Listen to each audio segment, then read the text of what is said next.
Magandang araw! Ako si Nurse Lara at kasama ko si Miss Damso. Hello po! Ano bang gagawin natin ngayon? Ngayon, tuturuan ko kayo sa isang pinaka-importanting karapatan ng mga pasyente.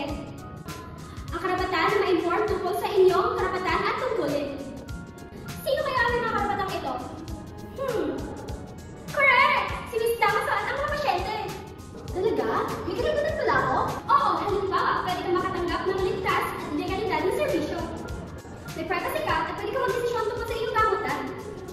Anyways, puro karapatan na lang ako. Wala naman akong obligasyon. Aba, meron! Obligasyon mo magsabi ng totoo tungkol sa iyong kalusugan. Halimbawa, allergic kayo sa hipon pero hindi niyo sinabi, ano mangyayari? Naku, baka ako ba maging